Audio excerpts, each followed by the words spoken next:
بسم الله الرحمن الرحيم والصلاة والسلام على أشرف المرسلين pardon. Salam alaikum, bonjour. Aujourd'hui, on va voir ensemble d'exercices avec solutions pour révision fait le module traitement de signal. On va voir des exercices sur calcul d'énergie et de puissance et des exercices sur la série de Fourier, etc. Donc, on va commencer par l'énergie et puissance. Nous avons un signal sous la forme de x de t qui est égal grand A sinus oméga t, sachant qu'oméga est égal à 2πf, c'est un signal périodique. On vous demande de calculer son puissance et son énergie, bien sûr. Nous avons pour le calcul de puissance, on va utiliser la formule suivante. Donc, on va mettre P égale à 1 sur grand T, un intégral entre moins T sur 2 et plus T sur 2, de x de t en valeur absolue élevée au carré dt.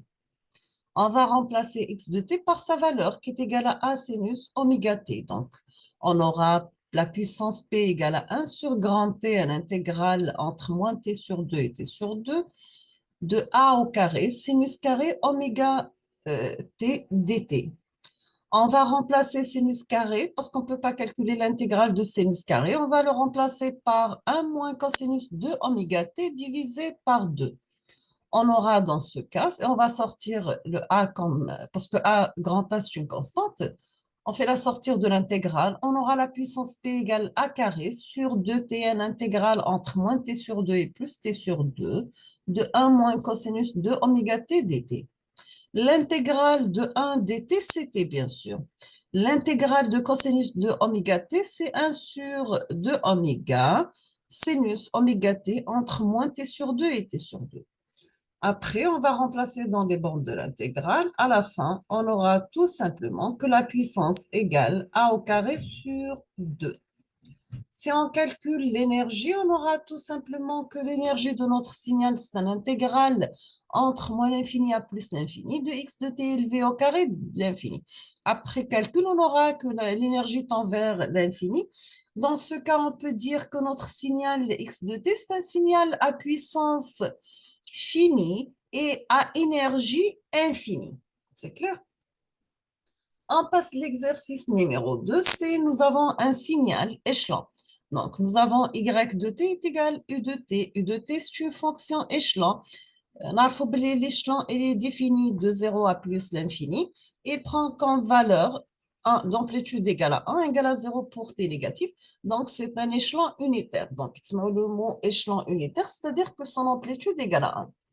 On va calculer la puissance. Donc, on aura P égale 1 sur grand T, un intégral entre moins T sur 2 et T sur 2, de x de T élevé au carré en amplitude dt. La valeur de x de T égale à 1. Et on va calculer notre intégrale au lieu de moins T sur 2 à T sur 2, de 0 à T sur 2. Dans ce cas, on aura la puissance P égale à 1 sur T, un intégral entre 0 et T sur 2 de 1 dt. L'intégrale de 1 dt, c'est T. T entre 0 et T sur 2, c'est T sur 2 divisé par T. On va éliminer le T avec T, ça reste 1 demi.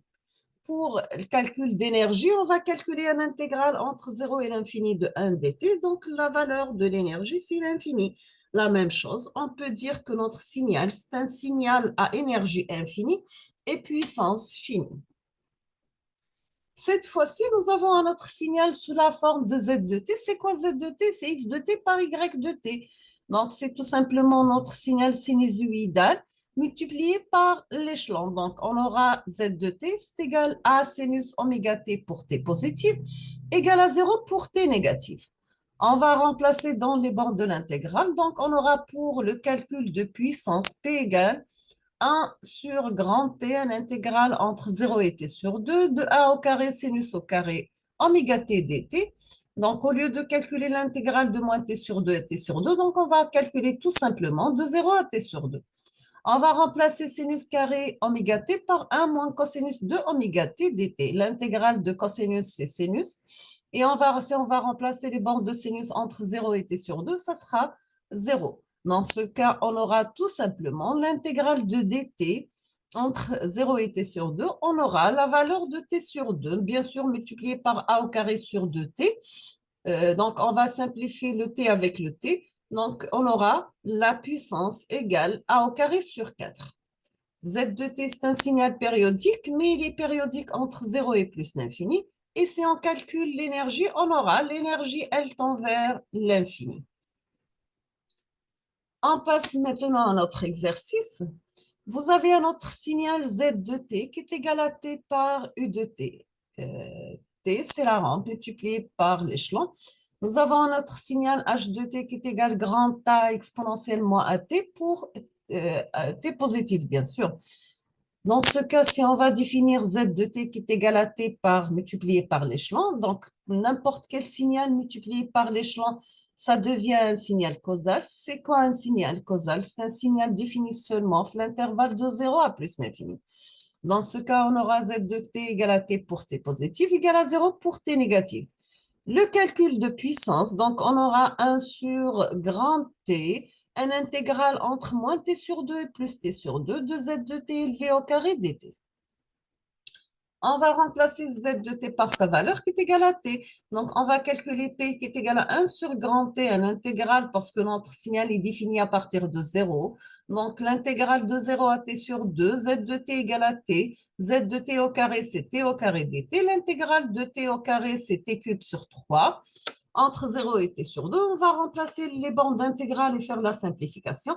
À la fin, on aura la puissance égale t au carré sur 24, mais cette fois-ci, si on vous demande de calculer la puissance moyenne, on va calculer la limite de 1 sur grand T quand t tend vers l'infini, on aura la puissance moyenne tend vers l'infini. La même chose pour l'énergie, si on calcule l'énergie de notre signal qui varie de 0 à plus l'infini de t au carré dt, donc ça sera t cube sur 3 entre 0 et plus l'infini. On va remplacer les bornes de l'intégrale, plus l'infini moins 0, c'est plus l'infini. Maintenant, on passe au deuxième signal h de t qui est égal à a exponentielle moins at pour t positif.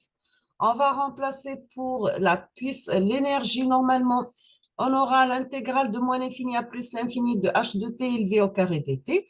Donc, c'est l'intégrale de moins l'infini à plus l'infini de a au carré exponentielle moins de at dt. On va faire sortir le a parce que c'est une constante. Et on va calculer l'intégrale de exponentielle moins 2at qui est égale 1 sur moins 2a exponentielle moins 2at. Notre signal est multiplié par la fonction échelon. Donc, on va remplacer les bornes de l'intégrale. Au lieu de moins l'infini à plus l'infini, de 0 à plus l'infini. On aura dans ce cas exponentielle 0, c'est 1. Exponentielle moins l'infini, c'est 0.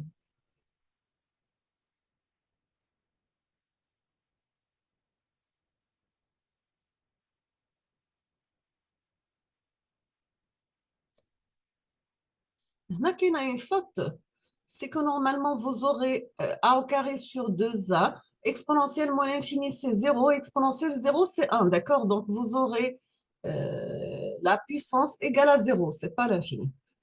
L'énergie, pardon. Pour la puissance, c'est a au carré sur t entre moins t sur 2 et t sur 2 d'exponentielle moins 2 at dt. Elle tend vers l'infini. Nous avons un autre signal. On va calculer son énergie et sa puissance. Donc, vous avez S de t qui est égal à exponentiellement at multiplié par l'échelon. Donc, les bornes de l'intégrale, c'est 0 at sur 2 pour la puissance moyenne limitée. Donc, c'est la puissance moyenne, c'est la limite de 1 sur grand T quand t tend vers l'infini. On doit calculer un intégral entre 0 et t sur 2 de S de t élevé au carré dt. Donc, c'est la limite quand t tend vers l'infini de a au carré sur grand T, un intégral entre 0 et t sur 2 de exponentielle moins 2 at dt. L'intégrale de exponentielle moins 2 at, c'est 1 sur 2 moins 2a exponentielle moins 2 at entre 0 et t sur 2. Donc, on aura ca au carré sur moins 2at exponentielle, on va remplacer t par t sur 2, et exponentielle 0, c'est 1, donc on aura exponentielle moins 2at sur 2 moins 1. On va éliminer le 2 pas avec le 2, ça reste si on va utiliser la limite quand t tend vers l'infini. 1 sur l'infini, c'est 0. Pour l'énergie, Donc, on doit calculer l'énergie toujours entre 0 et plus l'infini, de a au carré exponentielle moins 2at dt. On aura dans ce cas, c'est a au carré sur 2a par exponentielle moins 2at entre 0 et plus l'infini. On va remplacer exponentielle moins l'infini, c'est 0. Exponentielle 0, c'est 1. On aura une énergie qui est égale à a au carré sur 2a. C'est une énergie finie. On va s'arrêter ici. On termine la suite dans la prochaine vidéo, Inch'Allah. Donc, je vous remercie et à la prochaine vidéo. Je vous souhaite bon courage, bonne chance, beaucoup de succès et à la prochaine.